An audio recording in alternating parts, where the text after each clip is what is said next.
नहीं है। अपना जब पेपर में बैठे जब बता देना, ठीक है ना, ज्यादा प्रधानी मत बनाया, यहाँ हिसाब से काम बनाया, वो हो गया। मैं कंप्यूटर बनाने के लिए नहीं आया था पेपर। इतना हंगामा हो गया, बच्चे खड़े हो गए, आधे बच्चों को बाहर कर दिया गया, जबरदस्ती लॉगिन करवा रहे हैं। उसके बाद फिर जब हम लोगों को जब बाहर कर दिया गया तो बोल रहे हैं जबरदस्ती लॉगिन करो, हमने लॉगिन। जबरदस्ती इस तरह कोई तरीका थोड़ी होता है कि मतलब लॉगिन सिस्टम को कर दे, बच्चे मतलब पेपर दे रहे हैं नहीं दे रहे कोई पता नहीं है उनको, बस सिस्टम लॉगिन है बस, और कुछ नहीं उनको करना है। हमने पुलिस वालों को भी बोला, पुलिस वाले कह रहे हैं ये हमारा काम नहीं है, चीटिंग हो रही है तो ये हमारा काम नहीं है, हमारा काम है लॉ एंड ऑर्डर मेंटेन करना बस। सटीक खबरों का सीधा असर। आप देख रहे हैं एनसीआर समाचार।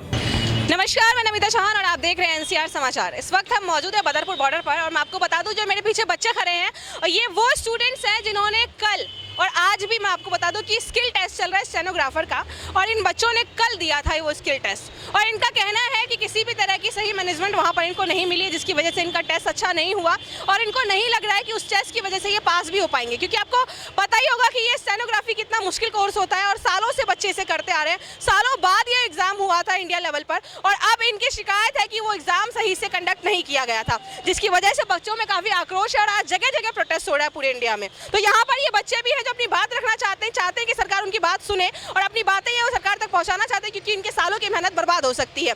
मेरे साथ आज बच्चे, आप लोग बताएं जरा कि क्या हुआ था कल, आपका सेंटर कहाँ पड़ा था? मैम मेरा पवन गंगा एजुकेशन सेंटर था, वहाँ पे पहली बात तो स्पीकर क्वालिटी ख़राब थी और जिसने भी डिक्टेशन बोली ना प्रोनाउंसिएशन तो ये समझ नहीं आ रही थी उसकी वजह से, और ऊपर से स्पीकर क्वालिटी ख़राब थी तो हमें समझ नहीं आ रहा स्पोर्ट बोला है, सपोर्ट बोला है, ट्रायल पैसेज भी उन्होंने इतनी बार चला दिए, हमें यही नहीं समझ आ रहा कि ट्रायल लिखना, और कभी उन्होंने बोला ट्रायल पैसेज चला रहे उन्होंने एक्चुअल ऑडियो चला दी, इस वजह से बहुत सारा छूट गया था।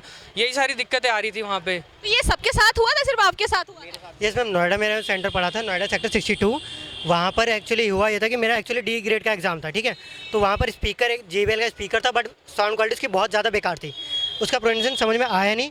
फैदर को फीदर बोल रहा था, विंड को विंड्स बोल रहा था, इस तरीके से ये था। हमारी एजुकेशन बहुत ख़राब हुई है, तो मैं SSC से यही बोलूँगा कि उनके चेयरमैन हमारा एग्ज़ाम डिस्केड्यूल करवाएं। जैसे अभी माहौल देख रहे हो, मतलब स्टेनो के बच्चों को कैसे किया जा रहा है, सेंटर पे जबरदस्ती गेट को क्लोज करके और अपने आप मतलब खुद से सिस्टम को लॉगिन कर रहे हैं वो लोग। अच्छा, ये जबरदस्ती हुई है? ये जबरदस्ती हो रही है। अगर ऐसे अगर होता रहेगा तो जो बच्चे अभी जो स्टेनो सीख रहे हैं इनकी भी हिम्मत टूट जाएगी, फिर क्या करेंगे आगे, इनका फ्यूचर क्या होने वाला है? होगा कुछ नहीं, लास्ट में यही होगा कि 10 से 15 हज़ार की सैलरी पे जॉब करेंगे वो। हाँ, और कुछ नहीं, यही होने वाला लास्ट में। अगर लगता है कि 10 से 15 हज़ार वाली जॉब इस सरकारी जॉब से मिलना आसान है थोड़ा? मैम आजकल तो 10 से 15 हज़ार की नौकरी भी नहीं मिल रही है, पहली बात तो ये है। ये कुछ नहीं है, मैं यही कहना चाहूँगा गवर्नमेंट को कि दोबारा री एग्जाम लिया जाए स्टेनो का। अगर ऐसे अगर करते हैं, बच्चे दिन रात मेहनत कर रहे हैं स्टेनो की, रात भर जग जग के बच्चे स्टेनो की तैयारी कर रहे हैं स्किल के लिए। आज भी मतलब बच्चे कल पेपर थे, वो रात भर जग के तैयारी कर रहे हैं, मगर वो लोग जब जा रहे हैं सेंटर में तो ऐसा हो रहा है जबरदस्ती उनके सिस्टम को लॉगिन किया जा रहा है और उनसे बोल रहे हैं कि मतलब जैसी आवाज़ जा रही है वैसे ही आपको लिखना पड़ेगा। अगर ऐसा होगा फिर हमारा भी फ्यूचर में क्या होने वाला है? फिर ये एग्ज़ाम डिस्केड्यूल करवाएं। आप क्या कहना चाहते हैं? थोड़ी देर आइए। हाँ। मेरा जो सेंटर पड़ा था सरिता वायर पड़ा था मोन स्टेट। मैं एक्चुअली C और D दोनों ग्रेड का एग्जाम था मेरा। जैसे C का स्किल टेस्ट हुआ था वहाँ पे एक तो इन्विजिलेटर का इंस्ट्रक्शन भी समझ नहीं आ रहा है, एकदम से उन्होंने बोला कि आपका मॉक टेस्ट है। एज अ मॉक टेस्ट में उन्होंने ऐसी डिक्टेशन चलाई जैसे इंस्ट्रक्शन दे रहे हो। फिर दूसरी जो डिक्टेशन चली थी एक्चुअल डिक्टेशन, उसकी स्पीड ऐसा लग रहा था जैसे 100 नहीं 115 चल रही हो स्टार्टिंग की। तो स्पीड में फ्लक्चुएशन को ज़्यादा वेरी था और स्पीकर की क्वालिटी ख़राब। तो एक डिक्टेशन तो बीच में कैंसिल भी हुई थी क्योंकि स्पीकर की क्वालिटी खराब थी। दूसरी डिक्टेशन बोली उसमें भी यही दिक्कत आई थी। फिर D ग्रेड का जो एग्जाम होता है, D ग्रेड पे क्या हुआ था, मैटर ही समझ नहीं आ रहा क्या बोला, प्रोनाउंसिएशन में दिक्कत, जैसे फ्लाइट, फ्लाई, विंड, इस टाइप के वर्ड थे। इससे पहले भी आप लोगों ने एग्जाम दिया है? हाँ दिया है, पिछले साल दिया था, लेकिन पिछले साल का क्या यही सीन था? पहले भी पिछले साल इससे अच्छा था, स्पीकर क्वालिटी भी इतनी बेकार तो नहीं जितना इस टाइम हुआ। इस टाइम ऐसा लगा रिकॉर्डिंग में ही दिक्कत है, पता नहीं कौन डिक्टेटर है, किसने डिक्टेट। मैम अगर इसी बेस पे अगर हमारे पेपर होते रहे और इस बेस पे जैसे अगर नेक्स्ट पेपर भी जो साल में एक, वैसे स्टेनोग्राफी का पेपर साल में एक बार होता है, अगर नेक्स्ट टाइम भी ऐसे हुआ तो फिर तो हमारा फ्यूचर बेकार है। कितने सालों से सीख रहे हैं आप? मेरे को तो अभी 4 से 5 मंथ्स ही हुए हैं स्टेनोग्राफी के। आपको 4 से 5 मंथ? आपको कितना टाइम हो गया? मेरे 1.5 ईयर्स हो गए। अच्छा, 1.5 साल हो गया आपको? पूरा 1 साल हो गया। और भी बच्चे, मैं चाहूंगी आप लोग भी बताएं कि क्या हुआ था, कैसे हुआ था? चाहूँगा मेरा नोएडा सेंटर का था, आप जरा सामने आए कैमरे के। नोएडा सेक्टर 62 में पढ़ा था। वहाँ पे स्थिति बहुत ही ज़्यादा ख़राब होगी। जब हम लोगों की डिक्टेशन स्टार्ट हुई तो वहाँ पे इन्विजिलेटर ने कोई भी इन्फॉर्मेशन नहीं दी कि आपकी ट्रायल होगा कि एक्चुअल होगा। ट्रायल पेसेज की जगह एक्चुअल पेसेज बोला जा रहा है। उसके बाद भी फिर उन्होंने इतना हंगामा हो गया, बच्चे खड़े हो गए, आधे बच्चों को बाहर कर दिया गया, जबरदस्ती लॉगिन करवा रहे हैं। उसके बाद फिर जब हम लोगों को जब बाहर कर दिया गया तो बोल रहे हैं जबरदस्ती लॉगिन करो, हमने लॉगिन करना। जबरदस्ती क्यों करवाई लॉगिन, ये क्या वजह थी? वो ये कह रहे हैं कि आपको लॉगिन करना पड़ेगा, आपको सुनाई दे ना दे हमारी रिस्पॉन्सिबिलिटी नहीं है। आप लोगों ने ऑब्जेक्शन नहीं उठाया उस वक्त? हम लोगों ने ऑब्जेक्शन उठाया बेकायदा, तो हम लोगों को साइड कर दिया गया। बाद में पुलिस आई, सेंटर में तो फुल बाकायदा प्रोटेस्ट भी हुई है। बाद में जैसे एग्जाम खत्म हुआ सारे के सारे पेरेंट्स और टीचर वहाँ बैठ के प्रोटेस्ट कर रहे थे सरिता विहार में। यूट्यूब पे वीडियोस भी हैं अभी उस पर अपलोड हुई है। आप ये देखिए कि एसएससी इस तरीके से काम करेगा तो क्या ही होगा, क्योंकि जिन बंदों की एज निकलती जा रही है उनके तो पास लास्ट ही चांस है ना, वो कैसे जॉब ले पाएंगे उनके मैं फ्यूचर। एक बात और बोलना चाहूँगा, जब पुलिस आई तो पुलिस के द्वारा भी हमको धमकाया जा रहा है कि अगर आप ऐसे बदतमीजी करोगे या अगर आप अपने खिलाफ आवाज़ भी उठाओगे तो हम आपको रेस्ट्रिकेट करवा दिया जाए। मतलब ये देखा जाए तो अभी हाल फिलहाल में उत्तराखंड में भी यही चीजें देखने को मिली थी। और क्या पुलिस प्रशासन इसी तरीके से स्टूडेंट्स को दबाती रहेगी? अगर स्टूडेंट्स को दबाया जाएगा तो आखिर वो आगे बढ़ेंगे कैसे? फिर भारत का भविष्य आप खुद ही सोच सकते हैं कि जहां पर भी स्टूडेंट्स ने अपने हक के लिए आवाज उठाई है वहां प्रशासन ने उन्हें दबाया है, उनके साथ मारपीट की और कल भी इनके सेंटर पर कुछ ऐसा ही हुआ। तो भारत का भविष्य अब किस दौर में गुजर रहा है, किस दौर से गुजर रहा है, किस राह पर जा रहा है, वो आपको स्पष्ट हो रहा होगा। जहां पर भारत के भविष्य के साथ ही खिलवाड़ किया जाता है, प्रशासन जिन्हें सपोर्ट करना चाहिए वही अगेंस्ट में आ जाते हैं। आप बताएं, आप कितने सालों से सीख रहे हैं? मुझे 3 साल हो गए सीखते हुए, बीच में लॉकडाउन लग गया, लॉकडाउन की वजह से फिर एज भी निकलती जा रही है। और मैं एक चीज़ और जोड़ना चाहूँगा, नोएडा सेक्टर 62 में मेरा B3 में था, पूरे हॉल में जब हम लोगों को बाहर कर दिया गया तो हमने बोला हमें एसएससी के रिप्रेजेंटेटिव से मिलना है, तो उन्होंने कहा ठीक है हम आपको मिलवाते हैं। हमको आधे घंटे बाद मिलवाया गया। जब हमने बोला सर ये हमारी डिक्टेशन पूरी नहीं हुई है और अंदर चीटिंग भी चल रही है आप देखिए, तो उन्होंने कहा कि मुझे पता है कैसे एग्जाम करवाना है, आप बीच में नहीं मत बोलो, और आपको एग्जाम देना है दो, नहीं देना तो बाहर करो। और हमने बोला सर हमसे जब डिक्टेशन ही हमारी नहीं हुई है पूरी तो हम एग्जाम कहाँ से दें? कह रहा तो आप बाहर हो जाइए। मतलब कुल मिला के ये साल भी बर्बाद? ये साल ही बर्बाद। अब क्या करेंगे, हमें कुछ नहीं समझ में आ रहा। अब घुमा फिरा के 10-15 हज़ार की प्राइवेट नौकरी करनी पड़ेगी, जिसके लिए अब ये तो हम पहले भी कर सकते थे ना, हमने अपना इतना क्यों टाइम वेस्ट किया फिर? सीधी सी बात है, सही बात है। सरकारी नौकरी पाने के लिए लोगों को सालों साल मेहनत करनी पड़ती है और जब मौका आता है कि एग्ज़ाम दें और स्किल टेस्ट निकालें या कोई भी टेस्ट निकाल करके वो नौकरी ले सकते हैं, तो पता चलता है कि एग्ज़ाम कैंसिल हो गया है, तो वहाँ पे कुछ गड़बड़ी हो गई है जिसकी वजह से वो पेपर नहीं दे पा रहे हैं या उनका एग्ज़ाम पूरा हुआ ही नहीं है या रिजल्ट ही नहीं आया। हमने उनको इन्फॉर्म भी किया कि आप कैमरे लगे हैं, आप देखिए यहाँ पे चीटिंग हो रही है। हमने पुलिस वालों को भी बोला, पुलिस वाले कह रहे हैं ये हमारा काम नहीं है, चीटिंग हो रही है तो ये हमारा काम नहीं है, हमारा काम है लॉ एंड ऑर्डर मेंटेन करना बस। आप सबकी यही मांग है कि दोबारा से एग्जाम रीशेड्यूल किया जाए, एग्जाम रीशेड्यूल हो। तो आप लोगों ने कोशिश नहीं की एसएससी के मेन हेड ऑफिस पर जाकर के बात करने की? हमने बेकायदा ये मेल करी है उन्हें, मेल करी है मैंने भी, और शायद एक ग्रुप से पता भी चला है सीजी कॉम्प्लेक्स पे कुछ लड़के गए भी हैं एसएससी के थ्रू बात करने के लिए कि हमें रीशेड्यूल कराया जाए। उम्मीद है आप लोगों को कि कुछ होगा आप लोगों के? होना तो चाहिए मैम। हैदराबाद का कैंसिल हो चुका है, तो अगर वहाँ पे प्रॉब्लम हुई थी तो ऑब्वियसली यहाँ पे भी प्रॉब्लम है, तो इसके अकॉर्डिंग यहाँ पे भी करना चाहिए, इसको रीशेड्यूल करना चाहिए। जब आपको पता है एक सेंटर में आपने कर दिया है और जगह भी सेम प्रॉब्लम है, तो फिर यहाँ पे भी करना चाहिए। मैम जब हैदराबाद जब कैंसिल हो सकता है तो फिर दिल्ली का ये सब क्यों नहीं हो सकता है? फिर ये जबरदस्ती इस तरह कोई तरीका थोड़ी होता है कि मतलब लॉगिन सिस्टम को कर दे, बच्चे मतलब पेपर दे रहे हैं नहीं दे रहे कोई पता नहीं है उनको, बस सिस्टम लॉगिन है बस, और कुछ नहीं उनको करना है। मैम वहाँ पर एक स्टेनोग्राफर भी होना चाहिए बतौर कि वो डिक्टेशन को चेक करे, हर एक रूम में होना चाहिए, फिर डिक्टेशन लेनी चाहिए। जो वहाँ पर आप लोगों के लिए थे और वो लोग कैसे थे जो टीचर्स अवेलेबल थे? इन्विजिलेटर्स से खाली कॉन्टैक्ट बेस पे होते हैं वो इन्विजिलेटर्स, वहाँ पर कोई गवर्नमेंट का पर्टिकुलर प्रोफेशनल स्टेनोग्राफर था ही नहीं। तो हमारी डिमांड है कि नेक्स्ट टाइम स्टेनोग्राफर भी होना चाहिए रीशेड्यूल में। जब डिक्टेशन स्टार्ट होती है मैडम तो डिस्टर्बेंस नहीं होनी चाहिए। बीच में इन्विगेटर आ जा रहे हैं, बोल रहे हैं, कोई साइन करवा रहा है, कोई कुछ करवा रहा है, पीछे से बच्चों की आवाज़ आ रही है, तो बच्चों की आवाज़ को शांत करना भी उनकी रिस्पॉन्सिबिलिटी बनती है। ऐसे डिक्टेशन खराब होती है।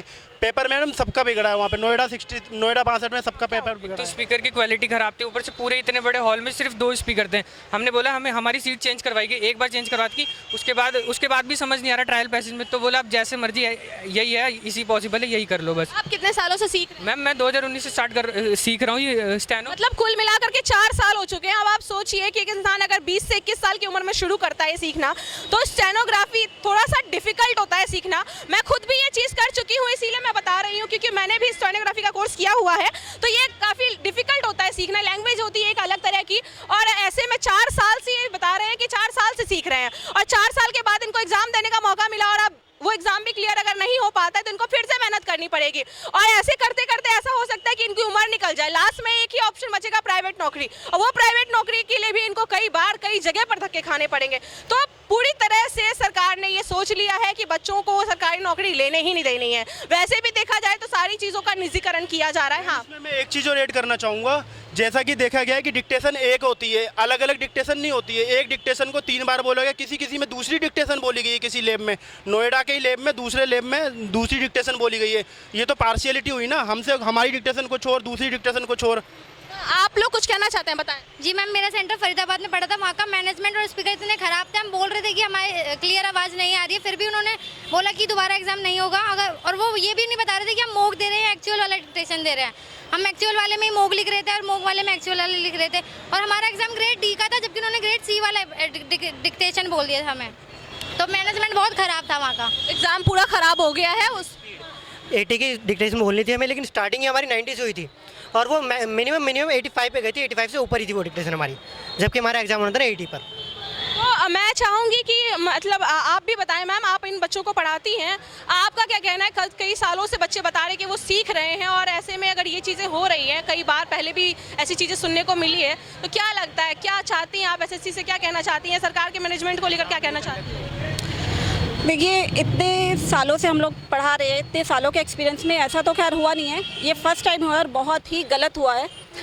एक ऑल इंडिया स्टेनो में पहली बार हुआ हो, लेकिन अदर एग्जाम्स होते हैं उनमें सुनने को मिलती है ऐसी चीज़। मैं ये स्किल की बात कर रही हूँ कि स्किल में ऐसा पहली बार ही देखने को मिला है, और ऑल इंडिया लेवल पे अगर आप एग्ज़ाम कंडक्ट करा रहे हैं तो उसकी कुछ प्रिपरेशंस होती हैं पहले से, तो उसके लिए वो प्रिपरेशंस तो बिल्कुल भी नहीं कराई गई थी एसएससी के थ्रू। जो भी देखा गया है कि इतने सारे सेंटर्स में, हर सेंटर में हमारे बच्चे गए हैं, चाहे वो फरीदाबाद हो, चाहे वो गंगा इंटरनेशनल हो, चाहे वो आपका नोएडा हो या सरिता विहार हो, सारे सेंटर्स में हमारे बच्चे गए, और सब जगह से सेम प्रॉब्लम आई है कि आपकी जो बेसिक चीज़ है, शॉर्टेड आपका एक स्किल है जिसमें आपको बोला जाता है और बच्चों को लिखना होता है, तो वो लिसनिंग स्किल है। अगर आपका साउंड सिस्टम ही ठीक नहीं है तो वो बच्चे लिखेंगे क्या? तो बेसिक चीज़ जो पता है, एसएससी को भी पता है कि ये बेसिक चीज़ जो होनी चाहिए, अगर वही नहीं उन्होंने करेक्ट को दी है तो ये चीज़ तो बहुत गलत की है। ठीक है, बाकी बच्चों ने, अगर बच्चों को प्रॉब्लम हो रही है, वहाँ पे बच्चे अपनी आवाज़ उठा रहे हैं तो उनकी आवाज़ को नहीं सुना, तो ये बहुत सारी चीज़ें हैं जो वहाँ पे नहीं करी गई, जो गलत हुआ, और इसको देखते हुए ये रीशेड्यूल होना चाहिए ये एग्ज़ाम। ये हमारी सबकी मांग है। तो इतने सालों की बच्चों की मेहनत है, हम लोगों की मेहनत, बच्चों की मेहनत, जो आप देख रहे हैं रात दिन बच्चे इतनी मेहनत कर रहे हैं, 2 दिन से बच्चे सोए नहीं हैं, रात भर अपने एग्ज़ाम के चक्कर में, इतनी सुबह जा करके 4 बजे उठ करके अपने सेंटर्स पे पहुँचे हैं, तो एटलीस्ट इतना गलत नहीं होना चाहिए बच्चों के साथ। अगर कुछ गलत हुआ है, ठीक है, गलती हुई है, तो उसको रीशेड्यूल करिए, एग्ज़ाम को दोबारा से करवाइए। मुझे तो पता है कि ये स्किल टेस्ट निकालना थोड़ा सा डिफिकल्ट होता है, लेकिन आप जनता को क्या बताना चाहेंगे, जो विद्यार्थी देख रहे हैं जिनको पता नहीं है, उनको ज़रा बताएं कि आपकी क्या स्किल टेस्ट क्या होता है, कितना मुश्किल है इसको निकालना? देखिए, ये पूरे आपके बच्चे की, अगर बच्चा रेगुलर प्रैक्टिस कर रहा है, 1-1.5 साल की उसकी मेहनत है, लेकिन बीच में कोविड आया, कोविड की वजह से 2-3 साल बच्चों के वैसे ही ख़राब हुए हैं, तो जो बच्चे 4-5 साल से प्रैक्टिस कर रहे हैं इस चीज़ की, 5-5, 6-6 घंटे एक दिन में इस चीज़ को देना, प्रैक्टिस करना, और उसके बाद एक गवर्नमेंट जॉब के लिए बच्चा तैयारी कर रहा है, अगर उसको वो चीज़, अगर एग्ज़ाम सही से नहीं हुआ तो फिर उसके लिए कितना निराश हो जाता है बच्चा। इतने डीमोटिवेटेड बच्चे हो गए हैं, मैं उनको कैसे मोटिवेट करूँ ये मुझे खुद समझ में नहीं आ रहा, क्योंकि सिस्टम की गलती है, बच्चों की गलती नहीं है, ये सिस्टम की गलती है। इसके लिए बच्चों को मोटिवेट कैसे करें? जो बाकी स्टूडेंट जो आ रहे हैं, जो प्रैक्टिस कर रहे हैं, वो सारे डीमोटिवेट हो गए। क्या कहें उनको कि बच्चे प्रैक्टिस मत करो, क्योंकि आगे भी ऐसे ही होगा। सीधी सी बात है, अगर 2-3 साल भी गवर्नमेंट जॉब की तैयारी करे तो घर से भी प्रेशर होता है कि अब कब तुम्हें नौकरी मिलेगी। ये वाली चीज़ हर घर में सुनने को मिलती है, मिलती है नहीं मिलती आपको? यस मैम, बिल्कुल। कई सालों तक जब आप प्रैक्टिस करते हैं तो आपको ये चीज़ें सुनने को मिलती है कि अब कब जॉब लगेगी तुम्हारी, अब इतना टाइम हो गया, ये हो गया, वो हो गया। और ऐसे में अगर किसी भी तरह की मैनेजमेंट की गलती की वजह से पेपर ही ना निकल पाए तो आप सोच सकते हैं कि बच्चों के मन पर क्या बीतती होगी, स्टूडेंट्स के मन पर क्या बीतती होगी। फिर यही होता है कि वो उस लाइन को छोड़ करके एक प्राइवेट नौकरी के लिए धक्के खाने शुरू कर देते हैं। बात सही है या नहीं है? बात आप आए बताएं। हाँ, मेरा सेंटर फरीदाबाद में था। सबसे मेन इशू क्या है ना यहाँ पे, कि जो बच्चे गवर्नमेंट जॉब का पेपर देते होंगे, गवर्नमेंट जॉब का जो पेपर देते होंगे, उनको पता है कि जब हम सेंटर के अंदर जाते हैं कि स्पीकर होता है जिसमें अनाउंसमेंट होती है कि बच्चे लॉगिन करें। आप सोचो, जिसमें लॉगिन समझ नहीं आता कि उसमें ही वो लोग डिटेक्शन बोल रहे हैं, तो क्या हमें समझ आएगा? तो मेन सबसे ज़्यादा प्रॉब्लम जो स्पीकर जो होते हैं ना, जो अच्छी क्वालिटी के नहीं थे, मुझे ऐसा लगा। पूरे भारत में ही जहाँ जहाँ सेंटर पड़े स्टेनोग्राफी के स्किल टेस्ट के लिए, वहाँ हर जगह यही चीज़ें सुनने को मिल रही है। और बताया ये जा रहा है कि हैदराबाद में एग्जाम कैंसिल भी हो गया और उनको दोबारा से शेड्यूल किया जा रहा है। तो अब यहाँ पे भी जितने भी बच्चे हैं दिल्ली एनसीआर के, वो भी यही चाहते हैं कि उनके एग्ज़ाम भी दोबारा से शेड्यूल किए जाए, क्योंकि उन्होंने काफ़ी सालों से इस चीज़ के लिए मेहनत की है और अब वो नहीं चाहते कि उनका और एक साल बर्बाद हो और इसी बार वो एग्ज़ाम निकाल करके अपनी नौकरी ले ले, क्योंकि बहुत मेहनत लगती है इस चीज़ को सीखने के लिए। स्टेनो सीखना ईजी नहीं होता है। खैर, हम भी यही चाहते हैं कि सरकार इसके लिए कुछ करे, इसके लिए कोई कदम उठाए और इन बच्चों का फ्यूचर बर्बाद होने से बचा ले। कैमरामैन हफीज़ के साथ मैं नमिता चौहान, एनसीआर समाचार, दिल्ली।